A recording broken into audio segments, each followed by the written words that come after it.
everyone, welcome to my channel Tansuman Classes and class 7. Welcome to all. So today we read chapter number 10 and the name of the chapter is Life in the Tropical and Subtropical Regions. यानी आज हम उन सब के बारे में पढ़ने वाले हैं जो कंट्रीज, जो देश हमारे इक्वेटोरियल रीजन की तरफ आते हैं, ट्रॉपिकल रीजन की तरफ आते हैं और वो सब ट्रॉपिकल रीजन्स की तरफ आते हैं।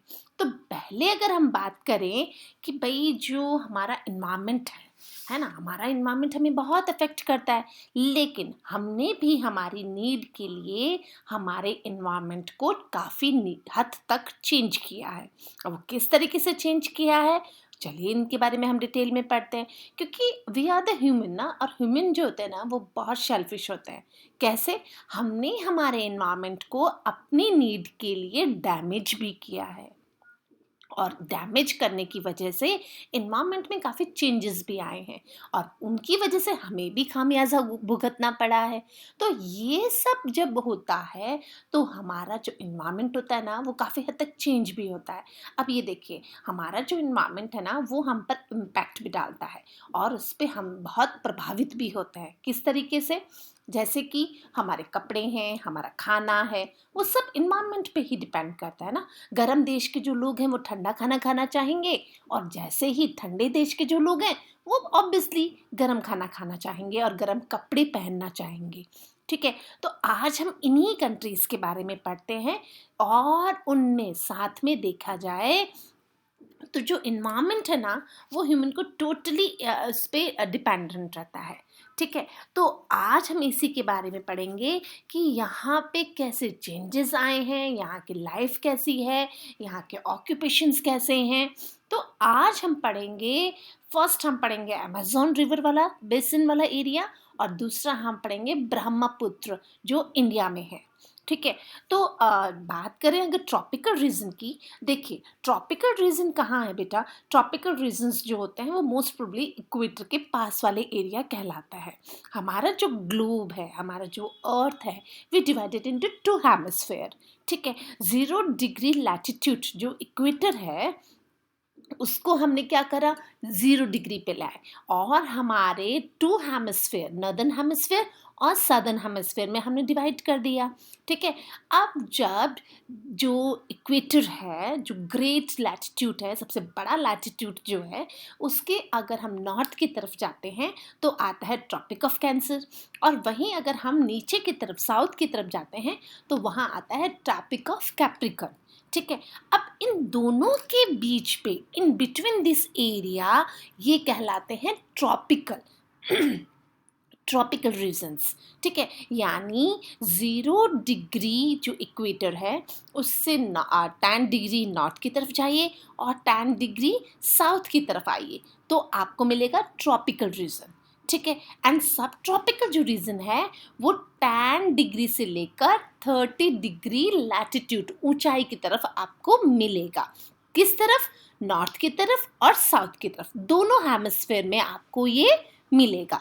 यानी जो उष्ण कटिबंधीय और उपोष्ण कटिबंधीय जो प्रदेश हैं, आज हम इन्हीं सब के बारे में डिटेल में पढ़ने वाले हैं। तो before we start this chapter, like and subscribe my channel and press the bell icon also so you will get more videos from my side. हालांकि आपने कर लिया होगा, पर जो भी बच्चे अभी हमारे साथ नए जुड़ रहे हैं ना, उनको भी करना है ना, ताकि हमें सपोर्ट मिले और आपको नए नए वीडियोस मिले।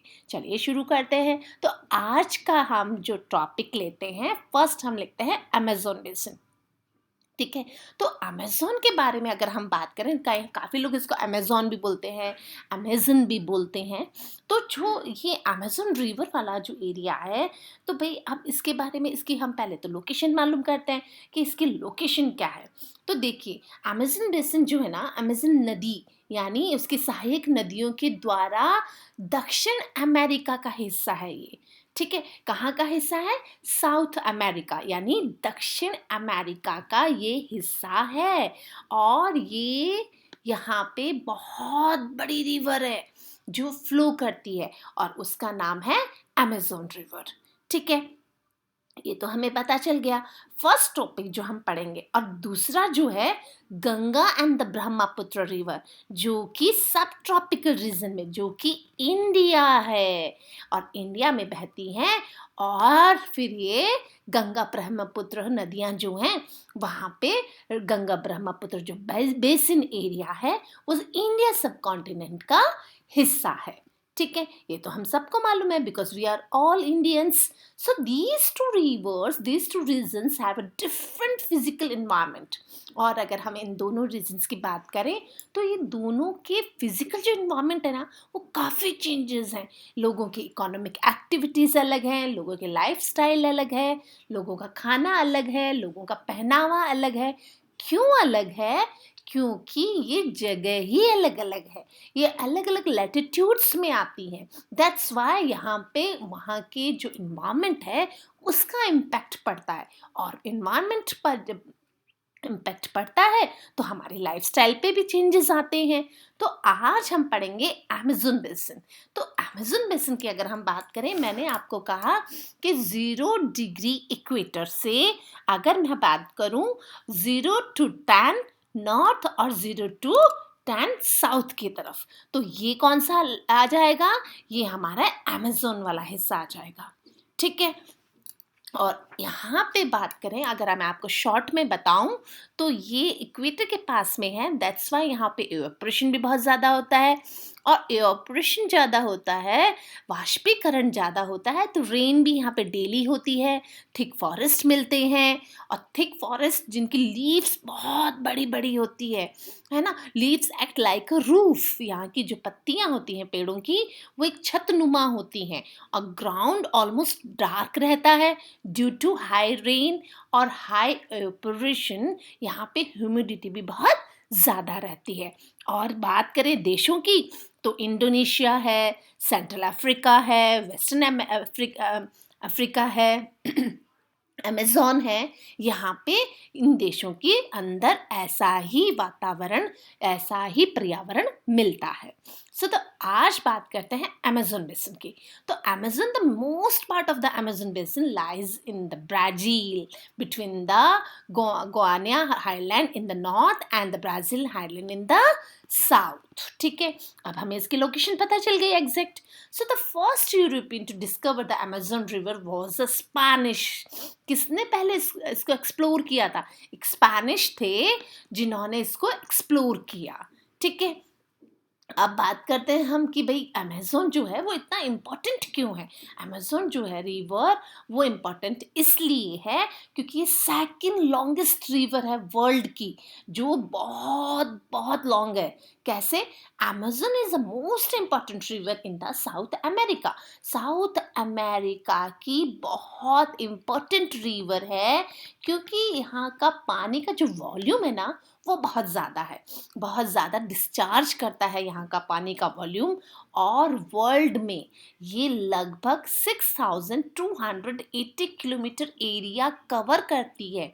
और अमेज़न रिवर ओरिजिनेट कहाँ से होती है? अब आप ये कहेंगे कि मैम आपने हमें बताया कि साउथ अमेरिका से इम्पोर्टेंट रिवर है ये, लेकिन it originate in the Andes mountain. कहाँ से निकलती है ये? एंडीज माउंटेन से निकलती है और ड्रेन करती है to the Atlantic oceans. Okay, got it. अब मॉर्नन रिवर जो है वो इसकी head stream of the Amazon river. ठीक है, and rivers from the snow covered Andes mountains in Peru, the Amazon river flows eastward on the way it joined by more than 1,000 tributaries। अब यहाँ पे tributaries का मतलब ये है जो कि इसकी सहायक नदियाँ होती हैं। सहायक नदियाँ यानी मेन नदी के साथ में बहुत सारी और अलग अलग स्ट्रीम्स आके जुड़ जाती हैं और इसकी स्पीड को बढ़ा देती हैं। So the river along with the tributaries from the largest river basin in the world, और इसी की वजह से लार्जेस्ट रिवर बेसिन एरिया बनता है वर्ल्ड का। So the vast alluvial plain, और यहाँ का जो alluvial plain of the river जो बेसिन है has been form by the sediments brought by the Amazon river and its tributaries. यानी यहाँ की जो अमेज़न रिवर है वो और उसकी जो सहायक नदियाँ हैं उनके द्वारा एलुवियल सॉइल जो बहाकर लाई गई होती है वो बहुत सारे सेडिमेंट्स अपने साथ लेकर आती हैं और drainage basin cover half of the Brazil. और लुक एट द मैप, ये ब्राज़ील को mostly half of the area cover करती है। यानी जो अमेज़न वाला हिस्सा है, जो रिवर्स हैं, वो अपने साथ बहुत सारी चीज़ें बहाकर लेकर आती हैं। और ऑलमोस्ट ये साउथ अमेरिका ब्राज़ील वाला, लुक एट दिस ब्राज़ील, ये सारा एरिया कवर करती है। और इसके साथ में क्या है, इसके साथ में है Bolivia, Peru, Ecuador, Colombia and Venezuela. यानी ये जो रिवर बेसिन है वो मोस्ट प्रोबेबली ड्रेनेज के साथ में पूरे लगभग ब्राज़ील को कवर तो करती है, साथ में इसमें बहुत सारी जो देश हैं वो भी शामिल हो जाते हैं। अब क्लाइमेट की बात करते हैं। Look at this picture, the Amazon river flows through rain forest. Rain forest से किस तरीके से निकल रही, look at this how beautiful it is. ये देखिए, है ना। तो अब हम बात करते हैं क्लाइमेट की, कि भाई क्लाइमेट है वो कैसा है। So the climate of Amazon basin is very very experience and equatorial type of climate. यानी यहाँ पे जो क्लाइमेट है वो कुछ अलग ही तरीके का है। वेरी हॉट है, ह्यूमिड है एंड डैम्प है। वो किस तरीके से, देखिए, the type of climate is characterised by hot wet condition through out the year. यानी मैंने कहा कि अमेज़न जो है ना वो इक्वेटोरियल रीजन के पास में पड़ता है, और इक्वेटोरियल रीजन यानी 0 to 10 के बीच में ये पड़ता है। तो अमेज़न के पास में कैसा होगा टेम्परेचर, बहुत हॉट होगा, वेट कंडीशंस होती हैं क्योंकि रोज बारिश होती है, और the temperature is uniformly high. और टेम्परेचर जो होता है ना वो लगभग यूनिफॉर्मली हाई ही रहता है। Day time temperature becomes oppressive and unbearable due to the bright sunlight and high relative humidity. यानी वो असहनीय होता है, इतनी ज़्यादा गर्मी होती है दिन के समय में, ब्राइट सनलाइट होती है, और टेम्परेचर होता है ना वो बहुत हाई होने की वजह से ह्यूमिडिटी भी बहुत ज़्यादा होती है। एंड ह्यूमिडिटी ज़्यादा होती है तो क्या होता है, चिपचिपा, वेरी स्टिकी स्टिकी महसूस करते हैं। So the Amazon river forest and equatorial rain forest is located very close to the equator. As a result, equatorial region के पास में होने की वजह से यहाँ पे रेन फॉरेस्ट पाए जाते हैं। और अमेज़न वेदर जो होता है वो बहुत हॉट होता है, ह्यूमिड होता है और डैम्प होता है। So the rainfall is heavy approx 250 centimetres per year throughout the year. There is no dry season. यानी यहाँ पे बहुत ज़्यादा बारिश होने की वजह से यहाँ पे जो बारिश का जो अगर हम पैमाना नापें तो 250 सेंटीमीटर पर ईयर होती है। और वेरी मोर रेनफॉल होने की वजह से यहाँ पे ड्राई सीजन होता ही नहीं है। So it is accompanied by the thunder and lightning. Most of the rainfall is of conventional type. यानी यहाँ पे कन्वेंशनल टाइप के फॉरेस्ट रेनफॉल होती है।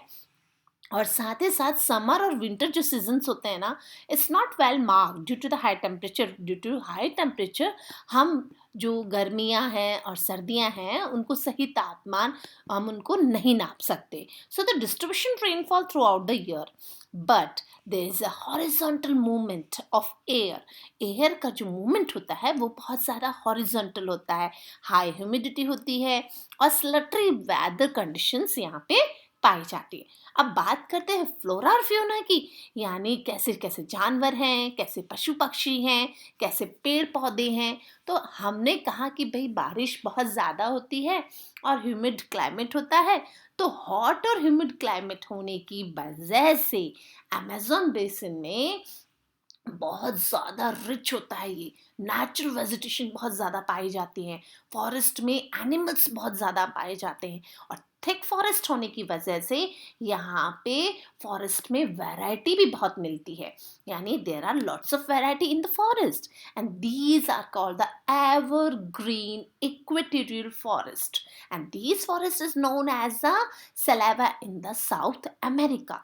यानी बहुत ज़्यादा जंगल, घने जंगल होने की वजह से हम इसको एवरग्रीन इक्वेटोरियल फॉरेस्ट के नाम से भी जानते हैं। लुक एट दिस, कितने बड़े बड़े पेड़ हैं, ब्लाशा ट्रीज हैं, ठीक है, और टोकुने देखिए पक्षी।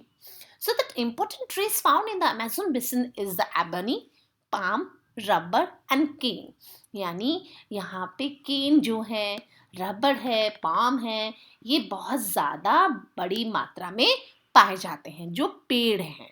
और अगर बात करें कि यहाँ का जो हार्डवुड होता है, टिम्बर, ये प्रोवाइड करते हैं बहुत ज़्यादा, और लाइटेस्ट वुड भी यहाँ पे मिलती है जो कि मकान बनाने के काम आती है, टॉयज बनाने के काम आती है, मॉडल्स ऑफ एरोप्लेन बनाने के काम आती है।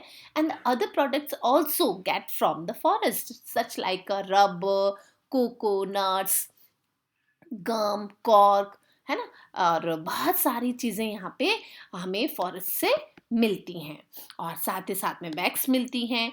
अब ट्रीज की बात करें तो अमेज़न बेसिन में बहुत बहुत ज़्यादा पेड़ एक दूसरे के पास में होते हैं। So the trunks are almost bear.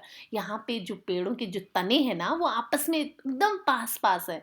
But the flags of the tall gave the trees an umbrella shape। और यहाँ पे ज़्यादा पेड़ ऊंचाई पर लंबे होते हैं और अम्ब्रेला शेप ले लेते हैं। So the creepers and the climbers are very common. इसी की वजह से धरती पर क्या होता है, क्लाइंबर्स जो बेलें होती हैं, क्रीपर्स जो होती हैं, है ना, लताएं जो होती हैं, बेलें जो होती हैं, वो बहुत ज़्यादा फैल जाती हैं ज़मीन पे। Nowadays these forests are being cut down to provide land for farming। but आज के दिनों में यहाँ पे बहुत ज़्यादा क्या होने लगी है, पेड़ों की कटाई शुरू हो गई है, और फार्मिंग शुरू करने के चक्कर में यहाँ पे पेड़ों को काटा जाने लगा है, प्लांटेशन भी हो रहा है, इंडस्ट्रीज हो गई हैं, सेटलमेंट। दैट्स वाई यहाँ पे पेड़ों को काटना शुरू कर दिया गया है। So the Amazon basin also a very rich variety of wild life. और वाइल्ड लाइफ की बात करें तो बहुत सारी वैरायटी यहाँ पे मिलती है। Mammals such as monkeys, trappers, jaguars, pumas, sloths, है ना, armed dogs and large variety of birds also। यहाँ पे birds और animals की बहुत ज़्यादा वैरायटी मिलती है। और हम बात करते हैं अगर birds की, तो हमिंग बर्ड हैं जो, और बैलेंट्री जो coloured plumbagos are found also here, and many species of the reptiles, जो रेंगने वाले जानवर हैं वो भी बहुत बड़ी संख्या में यहाँ पे हमें देखने के लिए मिलते हैं। Such like anaconda. एनाकोंडा जो होता है ना, वर्ल्ड में ऑलमोस्ट 10 किलोमीटर लॉन्ग स्नेक होता है, यानी बहुत ज़्यादा लंबा। और जो स्नेक्स में अगर देखें तो सबसे ज़्यादा खतरनाक भी, यानी 10 मीटर लॉन्ग स्नेक इमेजिन कर सकते हैं आप, और उसका नाम है anaconda. And giant turtle, alligator, crocodile also found in this region. And marshy region होने की वजह से यहाँ पे रेप्टाइल्स बहुत ज़्यादा देखने के लिए मिलते हैं। There are many varieties of insects and fishes. और यहाँ पे इंसेक्ट्स जो होते हैं ना, कीट जो होते हैं, कीट पतंगे जो होते हैं, वो भी बहुत बड़ी संख्या में देखने के लिए मिलते हैं। लेकिन साथ ही साथ में यहाँ पे आपने कभी सुना फ्लैश ईटिंग फिश? यानी भाई फिश तो होती है, लेकिन क्या फ्लैश ईटिंग फिश होती है? Yes, the flesh eating fish like कौन सी होती है? वो है परियाना, जो जिसको परिणाम जो बोलते हैं फिश। और जो पैरना फिश मिलती है ये खुद फ्लैश खाती है। और कहाँ मिलती है ये मिलती है अमेज़न रीजन में। Got it? And people in the economic activity. अगर हम बात करें यहाँ के लोगों की इकोनॉमिक, आर्थिक लोग जो क्या काम करते हैं, कैसे रहते हैं, उनका रहन-सहन कैसा है, वो एग्रीकल्चर कैसे करते हैं, उनका जो रहन-सहन है, उनके जो आमदनी है, वो किन-किन एक्टिविटीज़ के द्वारा होती है। तो आपको बताएँ, फॉरेस्ट है तो ऑब्वियसली यहाँ के लोग फॉरेस्ट पे डिपेंड होंगे और प्रिमिटिव लाइफ जीते होंगे, क्योंकि घने जंगल होने की वजह से लोगों की आवाजाही भी बहुत कम होती है, और लोगों का आना-जाना अगर कम है तो they obtain from hunting, gathering and fishing. तो यानी इनको जो खाना है वो जंगल से ही मिलता है। So the forest area are inhabited by the different tribes. They have a primitive way of life. They obtain food from the hunting, gathering and fishing. And some forest areas have been cleared by the slash or burn method to prepare land for farming. और nowadays लोगों ने hunting और gathering और fishing के साथ साथ अब agriculture को भी शुरू कर दिया है। और एग्रीकल्चर कौन सी? शिफ्टिंग एग्रीकल्चर इन्होंने शुरू करा है, जिससे कि वाइडली ये लोग जंगल को काटना शुरू कर दिया है। और यहाँ की जो ट्राइब्स पीपल हैं उन्होंने खेती करना शुरू कर दिया है। So the more advance tribes live in the small villages, they build their hertz and from the flood waters, and they clear patches of the forest where the women grow pineapples, bananas, yams and many more things. But they found of turtle egg, है ना? जैसे जो हैन का तो देखिए हर कोई खाता है एग, लेकिन टर्टल एग जो है, जो tribals are fond of turtles well as the flesh of the turtle and monkeys. यानी जो यहाँ के जो ट्राइबल पीपल हैं वो फ्लैश के बड़े शौकीन हैं, टर्टल और मंकी भी पसंद करते हैं।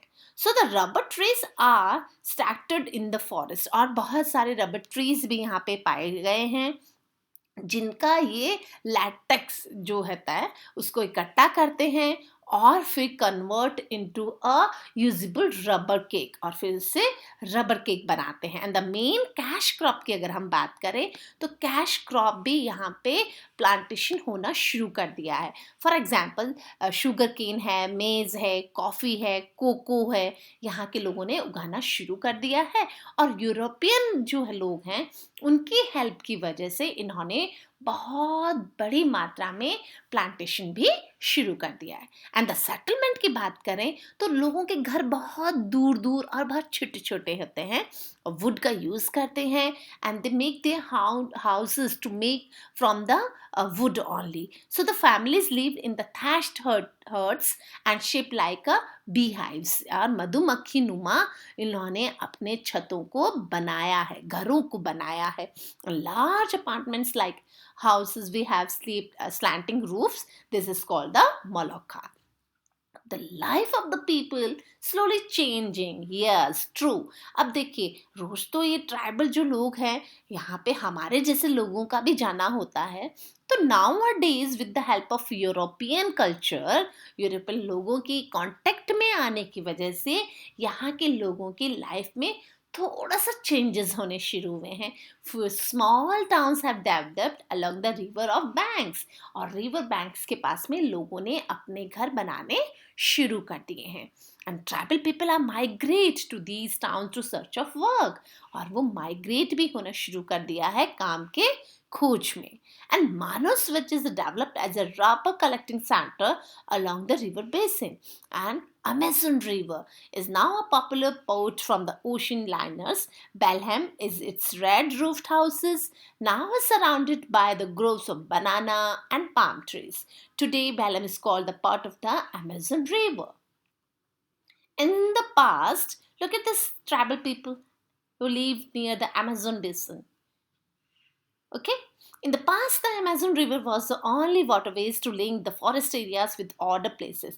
यानी Amazon River के अगर आपको पहुंचना है तो waterways ही एक ऐसा था जिसके द्वारा लोग पहुंच सकते हैं। But in the last 50 years, number of roads have been developed to connect the stretched settlement, और धीरे धीरे सड़कों का निर्माण भी शुरू करा गया है। और the trans Amazon highway is the most important road link. It has made all the parts of forest region accessible. यानी अब क्या हुआ है, अब लोगों का आना जाना थोड़ा आसान कर दिया गया है सड़कों का निर्माण करके। So the recent year there has been a massive deforestation in the Amazon basin. The ecological balance have been disturbed by the humans. In many parts of the evergreen forest have turned into a barren landscape. Yes, मैंने आपको starting में कहा था कि हमारा environment है ना, हमें बहुत सारी चीज़ें प्रोवाइड करता है। We totally depend on environment, but we are very selfish people. हमने क्या कर दिया, हमने उस एनवायरमेंट को बहुत ज़्यादा चेंज कर दिया है ना। हमने डिफॉरेस्टेशन शुरू कर दिया अमेजोन रिवर में, इकोलॉजिकल बैलेंस को डिस्टर्ब कर दिया। इसी की वजह से एवरग्रीन जो forest turn into a barren landscapes, और जो कभी एवरग्रीन फॉरेस्ट कहे जाते थे, अब हम उनको धीरे धीरे बंजर, धीरे धीरे हमने उनको काटना शुरू कर दिया। और वहाँ पे हमारे जैसे शेल्फिश लोग अगर होंगे तो वो धीरे धीरे सारे पेड़ काट दिए जाएंगे। इसलिए बोलते हैं ह्यूमन को ज़्यादा शेल्फिश नहीं होना चाहिए, उसे फॉरेस्ट्रेशन करना चाहिए, प्लांट्स लगाने चाहिए। इसी की वजह से हम हमारे इकोलॉजिकल बैलेंस को कर सकते हैं, मेंटेन कर सकते हैं। अगर हम हमारे इकोलॉजिकल बैलेंस को डिस्टर्ब नहीं करेंगे तो ही हमारे लिए ये बेनिफिशियल होगा। So thanks for watching this video and like and subscribe.